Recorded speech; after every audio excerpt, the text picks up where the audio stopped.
ሰላም ውድ የልሳነ ተዋህዶ ተከታታዮች በሙሉ እንዴት አላችሁልን? ሰላም እግዚአብሔር ከእናንተ ጋር ይሁን። ይቺ የተረገመች ቆሻሻ ሴት የምትናገረውን መጀመሪያ አዳምጡና እመለሳለሁ። ከልቤ ያዘንኩት ዛሬ ትናንትና ነው። አንድ መምህር አለፉ አይደል? ዲያቆን ዘላለም አይደል? ዲያቆን ዘላለም የኦርቶዶክስ ሕዝብ ትልቅ ሰው አጣ። እሱ ብቻ አይደለም፣ እሱ እንደዛ ብቻ አይደለም። የኚህ መምህር እንደውም ነግሬያቸዋለሁ። በፊትም ስለሳቸው እናገራለሁ። ታስታውሱ ከሆነ ውሾቹ የሚል ትምህርት አላቸው። በጣም የደነቀኝ ደግሞ ሲነገረኝ አንድ ቤተክርስቲያን ሄደው ሲያገለግሉ ብር አይጠይቁም። አንድ ደብር ሲያገለግሉ ብር አይፈልጉም። እውነታቸውና ምን ይሰራላቸዋል? ለሳቸው ዛሬ በሳቸው ቀብር ጥቁር የሚለብስ የተረገመ ይሁን፣ የተረገመ ይሁን። በሳቸው እረፍት ጻዕዳ ተለብሶ ይዘመርላቸው። በመጀመሪያ ደረጃ ዲያቆን ዘላለም ኦፍ ኮርስ ዲያቆን ዘላለም ነው፣ ግን የክብር ስም ደግሞ አለው። መምህር ዲያቆን ዘላለም እንዳንቺ በረከስና በወረደ አንደበት የሱን ማንነት ዝቅ ልታደርጊ አትችይም። በጣም የሚያሳዝነውና ደግሞ የሚገርመው አዝኛለሁ ትልና እየሳቀች ነው የምትናገረው። ውሸታ፣ ሌባ፣ ጨርባሪ የኦርቶዶክሶች የሐዘን ቀን ነው።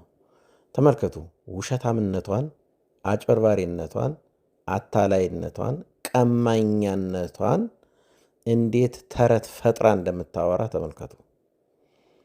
አሁን ህዝቡ በነቂስ ወጥቶ ስለ መምህር ዘላለም ስለተናገረ ነው አሁን ወጥታ ልትናገር የፈለገችው። አስመሳይ ቀጣፊ ሴት በማይመለከታት ገብታ ነው። የሚገርም ነው።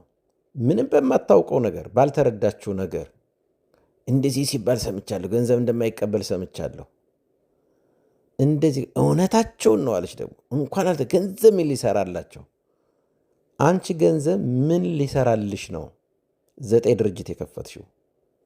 የእመቤቴ መልእክተኛ ነኝ እያልሽ የምታጭበረብሪው 9 ድርጅትሽን ተሸክመሽ እየነገድሽ እያተረፍሽ አይስክሬም ቸኮሌት እየሸጥሽ፣ ጫማ ቤት ከፍተሽ እየሸጥሽ፣ ባልትና ከፍተሽ እየሸጥሽ፣ ዳቦ ቤት ከፍተሽ እየሸጥሽ፣ ምግብ ቤት ከፍተሽ እየሸጥሽ፣ አንቺ ታዲያ ገንዘብ ምን ሊሰራልሽ ነው? አስመሳይ። አሁን አንቺን ማን አምኖ ይቀበላል? ሌባ፣ ጨርባሪ። ለዚች ሴት አብይ ጾም ነው ብዬ ሰሞኑን አቁሜ ነበረ። አሁን ስለዚች ሌባና ጨርባሪ ሴት እኔ አለመኖሬን አይታ ነው አሁን ሁሉ የምትናገረው።